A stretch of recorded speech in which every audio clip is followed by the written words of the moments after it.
당대 최고의 문화와 예술까지 바울은 아덴은 이 바울 시대에 가장 발전된 앞서가는 도시로 명성을 날리고 있었습니다. 오늘날로 말하면 뉴욕이나 파리나 이런 도시였겠죠. 데살로니가를 떠나서 베레아를 거쳐서 그곳에 먼저 도착한 바울은 그곳에서 디모데와 실라를 기다리다가 그 지역의 여러 가지 상황을 목격하게 되어 16절 말씀을 같이 한번 읽겠습니다. 16절 시작. 바울이 아덴에서 그들을 기다리다가 그 성에 우상이 가득한 것을 보고 마음에 격분하여. 자, 바울이 무엇을 보았는가? 또 무엇을 느꼈는가? 이 두 가지, 바울이 본 것과 바울이 느낀 것, 이것으로 인해서 오늘 이야기, 스토리가 진행이 됩니다. 바울은요, 그 성에 우상이 가득한 것을 보았어요. 그리고 그것을 보았을 때 마음에 격분이 일어났다라고 이야기를 합니다. 이 아테네는 아마도 바울이 오랫동안 사모하고 동경했을 그런 장소였을 겁니다. 언젠가 한번 그 도시를 가봤으면 좋겠다라는 거죠. 정말 히랍 신화의 중심지예요. 아크로폴리스와 광대한 건축물, 조각들, 또 그 유명한 파르테논 신전이 있었습니다. 아테네의 수호 여신인 아테나를 모시기 위해서 기원전 5세기에 건설되었던 정말 놀라운 건축물이죠.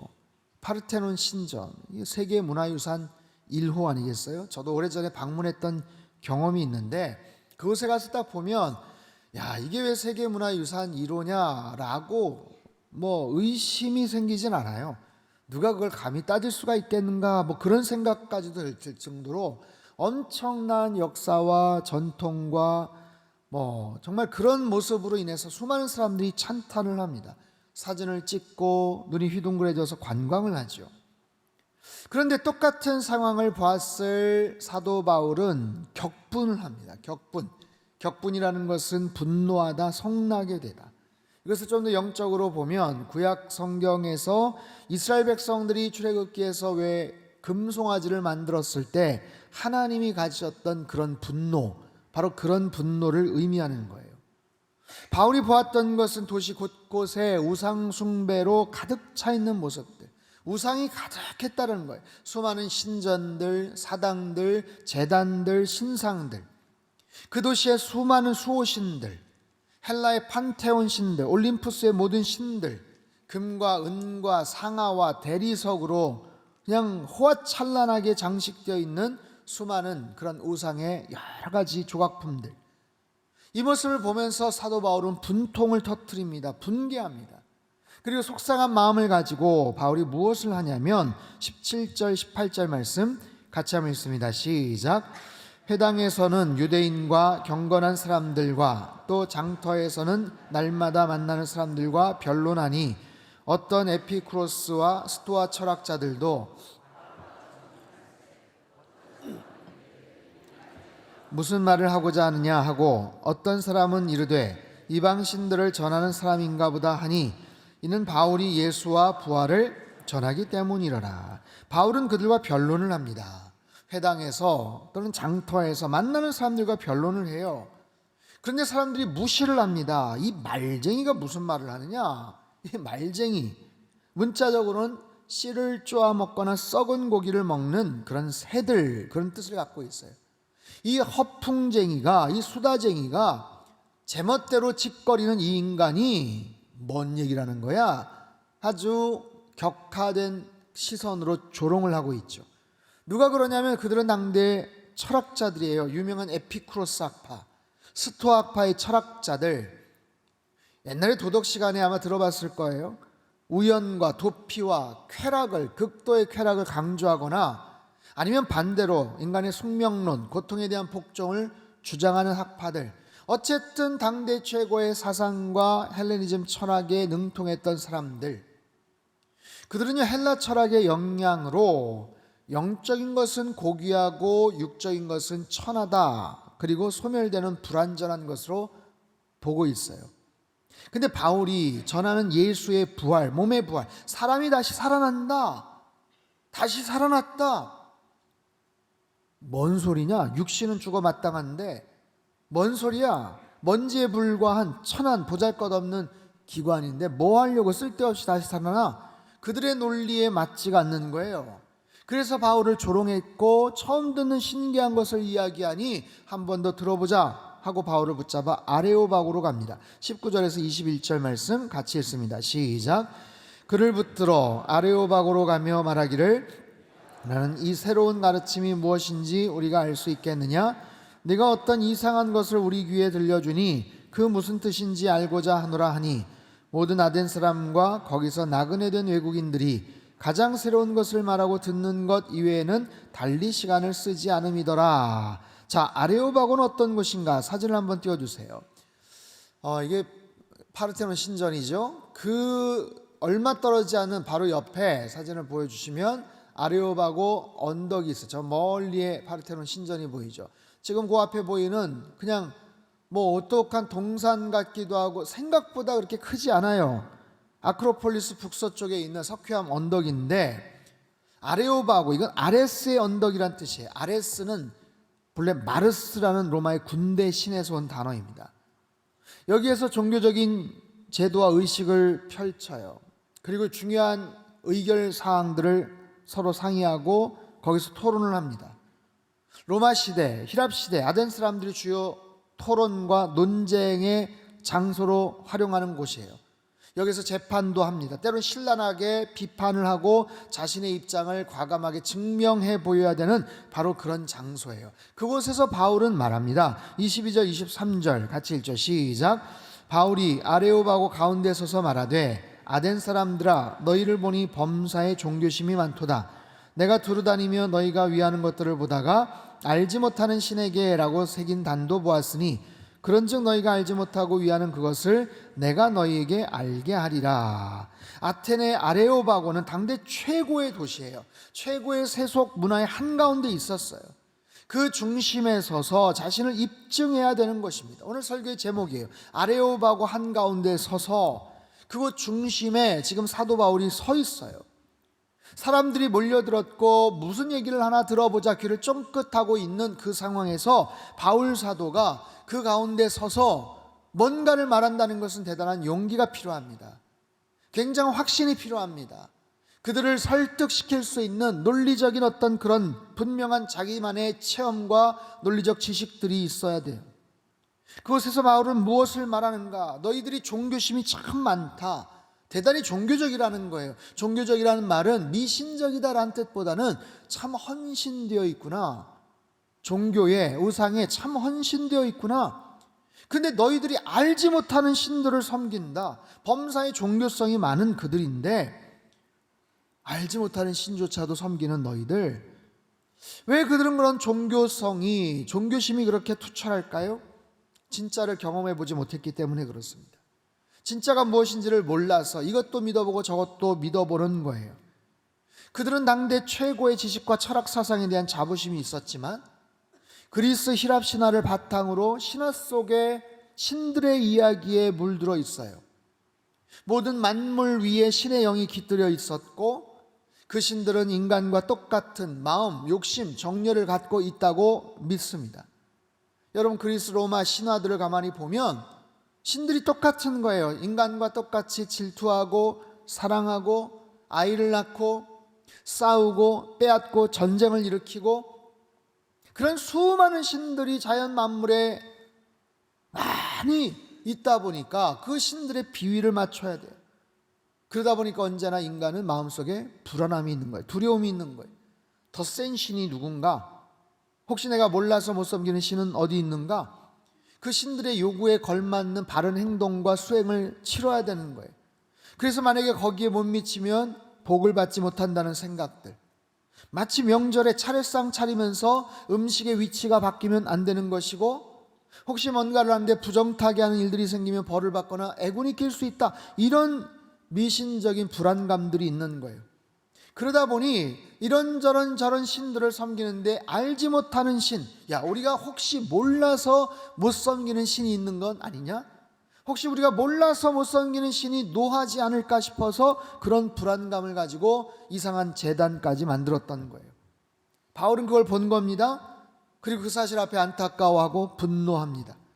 아니, 알지 못하는 신까지, 제단까지 만들어 섬기는데, 그런 대단한 열정과 정성을 갖고 있는데 정작 어떤 신인지도 모르고 섬기는 그들이 말하는 그 신의 그 실체는 허구이고 아무런 능력도 없고, 그들이 아무리 간절하게 구한다고 해도 어떤 도움도, 어떤 진노와 심판도 할 수 없는 죽은 신, 그 죽은 신을 섬기고 있다는 것, 당신들이 알지 못하는 신을 섬기고 두려워하고 있는데, 자, 내가 믿는 신은 어떤 분인가? 내가 믿는 하나님에 대해서 너희들에게 알려줄게.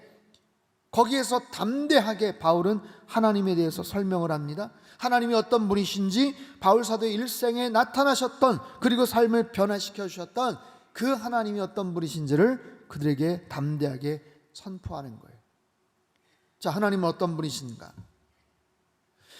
24절 이하의 내용, 우리 본문에는 속해 있지 않지만 하나씩 한번 볼게요. 하나님은 어떤 분이신가? 하나님은 온 우주의 창조주고 생명을 유지하시는 분이다. 24절, 25절 말씀 같이 한번 읽습니다. 시작. 우주와 그 가운데 있는 만물을 지으신 하나님께서는 천지의 주제시니 손으로 지은 전에 계시지 아니하시고 또 무엇이 부족한 것처럼 사람의 손으로 섬김을 받으시는 것이 아니니 이는 만민에게 생명과 호흡과 만물을 친히 주시는 이심이라.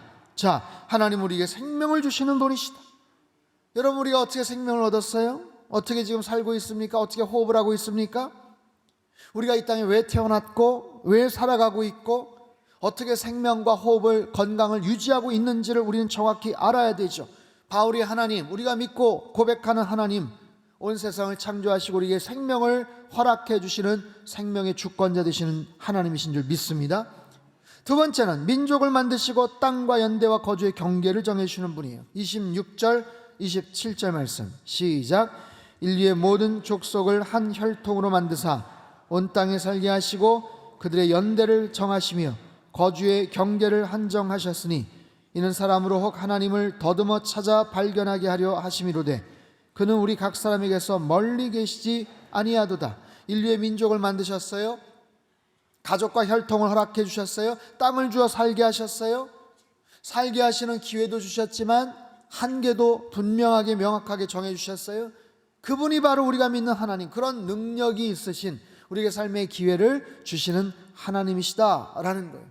세 번째는 모든 인간들의 아버지, 28절 29절입니다. 시작. 우리가 그를 힘입어 살며 기동하며 존재하느니라.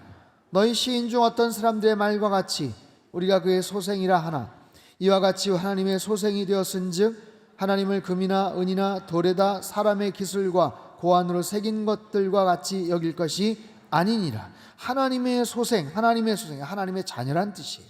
하나님의 자녀, 나와 하나님과의 그런 직접적인 관계를 설명합니다.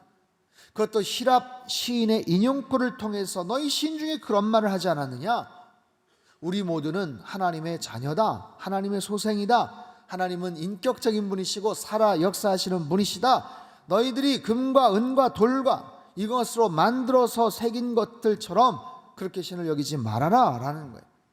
마지막 네 번째는 세상의 심판자입니다. 30절 31절 같이 읽죠. 시작. 알지 못하던 시대에는 하나님이 간과하셨거니와 이제는 어디든지 사람에게다 명하사 회개하라 하셨으니 이는 정하신 사람으로 하여금 천하를 공의로 심판할 날을 작정하시고 이에 그를 죽은 자 가운데서 다시 살리신 것으로 모든 사람에게 믿을 만한 증거를 주셨음이니라 하니라. 자, 하나님은 사랑의 하나님이시기도 하지만 하나님은 공의의 하나님, 심판의 하나님이라고 말씀을 하세요. 천하를 공의로 심판할 날을 작정하셨다. 이제는 간과하셨고 용서해 주셨지만 이제는 예수 그리스도의 복음이 흩어지고 소개된 이후에 십자가 부활을 통해서 복음을 알려주셨고 충분히 믿을 만한 증거를 주셨다. 그러니 너희들은 회개하고 하나님 앞으로 돌아오라. 참된 신을 만나라. 이것이 지금 바울이 아레오바고 가운데 서서 담대하게 선포하는 복음에 대한 내용이고 하나님에 대한 그런 고백이에요. 그들이 알고 있는, 그들이 믿고 있는 신, 하지만 정작 어떤 신을 믿는지조차도 모르는 거예요. 그래서 불안하니까 제단을 만들어 놓고 두려워 떨며 섬겼던 알지 못하는 그런 신들, 잡신들과는 다른 온 우주의 창조자요 우리를 사랑하시는 살아계신 아버지 하나님, 인격적인 그 하나님을 너희들이 믿어야 되지 않겠냐? 사랑하는 성도 여러분, 저와 여러분이 믿는 하나님은 어떤 분이십니까? 여러분 어떤 믿음을 갖고 계셔요? 우리가 하나님을 믿되 정확히 알고 믿어야 돼요. 하나님은 창조주시고 우리의 생사화복을 주관하시는 능력의 하나님이신 줄 믿습니다. 하나님은 사랑이 많으시고 언제나 우리에게 기회와 은혜를 주시는 하나님이신 줄 믿습니다. 사랑의 하나님이시지만 또한 공의의 하나님이세요. 그래서 분명히 공의로 심판하시고 선악간에 판단하시는 하나님이세요. 여러분 그 하나님의 울타리 안에서, 그 하나님의 완벽한 통치 아래서 참된 평강과 자유를 누리시고 언제나 기쁨과 소망의 삶을 살아가시길 주님의 이름으로 축복합니다. 바울은 아덴 사람에게 말합니다. 너희들은 종교성이 참 많다, 종교심이 투철하다, 종교적인 존재다 라는 거예요. 하지만 아덴 사람들만의 이야기일까요? 오늘날 이 시대를 살아가는 많은 사람들은 어떠할까요? 여러분 세상에서 가장 많은 신을 섬기는 나라는 어디인지 아세요? 어떤 나라가 가장 많은 신을 섬길까요? 가까운 일본 12만 개의 크고 작은 신사가 있습니다. 그들이 숭배하고 있는 신의 개수가 무려 800만 가지에 이른다고요. 800만의 신을 섬겨요, 일본 사람들이. 그래서 그 많은 신들에게 건강을 기원하고 학문과 사업의 성공을 빌고 아기를 갖게 해달라고 부탁을 하고 기도를 합니다. 여러분 인도에는요 3억 3천만의 신이 있다고 합니다. 도대체 어떻게 그 숫자를 헤아려든지 몰라요. 그 많은 인구수와 같이 많은 숫자의 신을 섬기고 있는 거예요. 우리나라는 어떨까요? 우리 민족, 대한민국 국민들 현 상황에서의 우리 민족의 종교성은 어느 정도라고 말할 수 있을까요? 지난 7월 30일 목회데이터 연구소에서 나온 통계입니다. 우리나라 전체 인구 중에 무종교인 비율이 63%나 돼요. 그러니까 종교를 나는 갖지 않았다라고 말하는 사람들이 60%가 넘는다라는 거예요. 굉장히 높아졌어요. 그리고 연령대가 낮을수록 무종교인 비율은 더 높아졌어요. 그리고 특이한 것은 현재 무종교인이라고 이야기하는 사람 가운데 과거에 종교를 믿었던 사람은 무려 40%나 됩니다. 즉 절반에 가까운 사람들이 과거에 종교를 갖고 있었던 사람들인데 급속도로 지금 탈종교화 시대 속에 우리가 살아가고 있어요. 탈기독교, 탈종교화. 기독교만이 아니에요. 이건 천주교, 불교도 마찬가지입니다. 종교에서 탈출한 어떤 그런 모습들. 나는 종교가 없다, 무종교다. 여러분 종교성이 많은 아덴 사람들에 비해서 한국 사회에서는 그러면 탈종교화가 되고 종교성이 없는 것처럼 보여져요. 하지만 말은 종교, 무종교라고 하지만, 나는 종교가 없다고 하지만 정작 어렵고 힘들 때는 누군가를 의지합니다. 그리고 반종교적인 행동들을 합니다. 그리고 다른 곳에 집착하고 의지합니다. 무엇보다 자신만의 유흥이나 쾌락에 빠져 삽니다. 물질주의와 과도한 취미나 잘못된 중독에 빠져 사는 경우들을 참 많이 봅니다. 여러분 사람은요 종교와 무관할 수가 없어요. 신을 믿거나 아니면 자신을 믿습니다. 아니면 돈을 믿습니다. 사람을 의지합니다. 의지를 넘어서 숭배하거나 중독되어 살아가는 경우들이 많습니다. 이 종교성이라는 것은 우리 사람에게, 인간에게 숨겨져 있는 공간이에요. 공간. 본래 태어날 때 숨겨져 있던 공간이에요. 그래서 프랑스의 수학자이자 철학자였던 파스칼이 인간 마음속에 있는 본질적 공허감을 하나님에 의해서만 채워질 수 있는 공허, God-shaped vacuum, 하나님에 의해서만 채워질 수 있는 그런 공허한 공간이 있다라고 표현을 한 거예요. 여러분 인간들은 누구나 자기가 채우고 싶은 본질적인 공허감이 있어요. 아쉬워하는 갈증이 있다라는 거예요. 여러분에게는 어떤 공간이 있습니까? 어떤 갈증과 공허함이 있습니까? 여전히 그런 외로움과 답답함과 공허함과 불안함 속에서 살아갑니까? 여러분 사도 바울은 그런 아덴 사람들을 향해서 아레오바고 가운데 서서 말합니다. 너희들이 알지 못하는 신이 누군지를 알려주마. 너희들 마음속에 본질적인 공감 때문에, 그 두려움 때문에 어찌할 바 알지 못해서 사방팔방에 있는 온갖 잡신들을 섬기는 너희들에게 참된 신이 누구인지를 알려주마. 너희들이 정말 믿어야 될 참된 하나님이 누구인지 알려주마. 너희들 마음속에 본질적인 외로움과 공허함과 그 여러 가지 갈증들을 온전하게 채워줄 수 있는 살아계신 하나님이 누구인지를 내가 알려주마. 사도 바울이 담대하게 그렇게 이야기를 하는 거예요. 여러분 잘 기억하십시오. 우리 모두가 사도 바울과 같이 그런 기회가 있지는 않을 거예요. 하지만 크고 작은 모습의 아레오바고 가운데 서서 말해야 되는 그런 순간이 찾아올지 몰라요. 우리에게 있어서 그런 아레오바고와 같은 공간은 어디입니까? 나에게 있어서, 우리 교회에게 있어서 아레오바고와 같은 사람들이 주목할 만한 그런 장소는 어디일까요? 사람들이 인정해주는 그런 장소, 사람들이 지켜보는 그런 장소겠죠. 우리를 주목하는 그런 장소겠죠. 우리가 뭔가를 보여주고 우리가 뭔가를 행동할 수 있는 그런 장소겠죠. 수없이 많은 까칠한 질문들이 날라올 수 있는 그런 장소일 겁니다. 그곳에서 과연 우리들은 기회가 주어졌을 때 뭐라고 말할 수가 있을까요? 여러분 얼마 전에 안창호 인권위원장 청문회가 화제가 되었죠.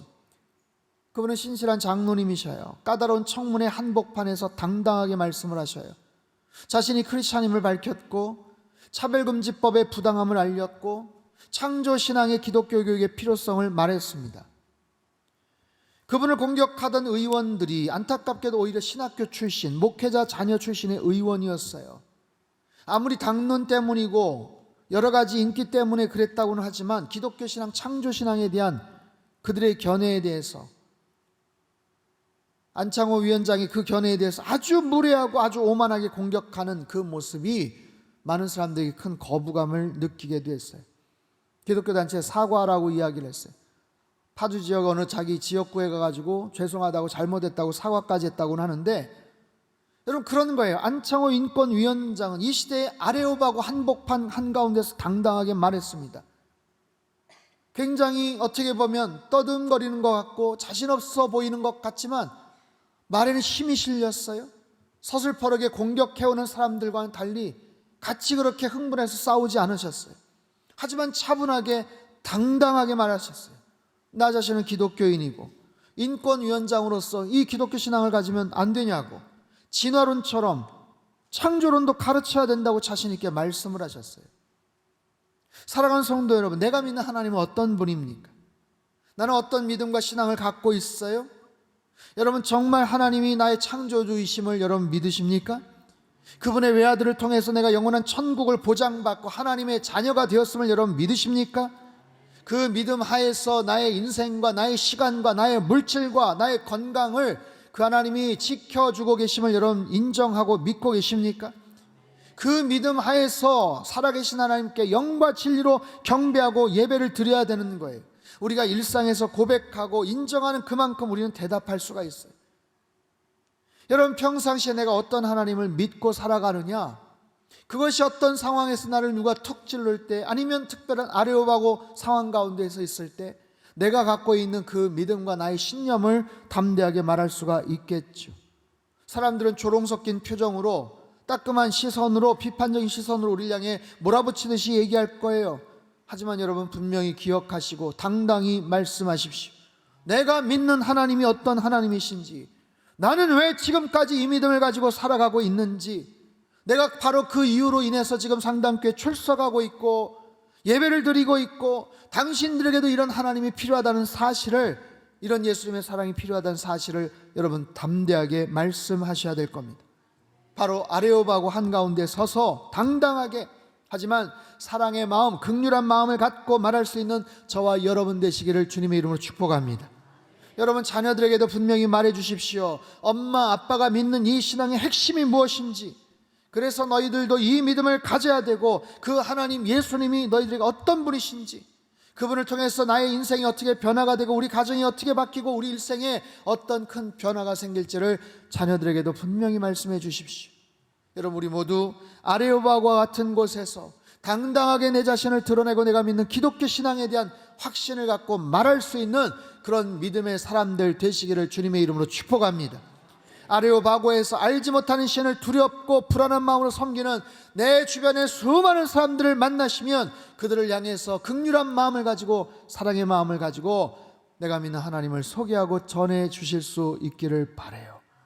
아레오바고 한가운데 서서, 아레오바고 한가운데 서서, 여러분 이번 한 주간 어떤 모습으로 그런 아레오바고와 같은 현상, 상황이 우리에게 펼쳐질지 모릅니다. 그 속에서 여러분 당당하십시오. 그리고 신실하고 정직하게 귀한 믿음의 삶을 살아가시기를 주님의 이름으로 축복합니다.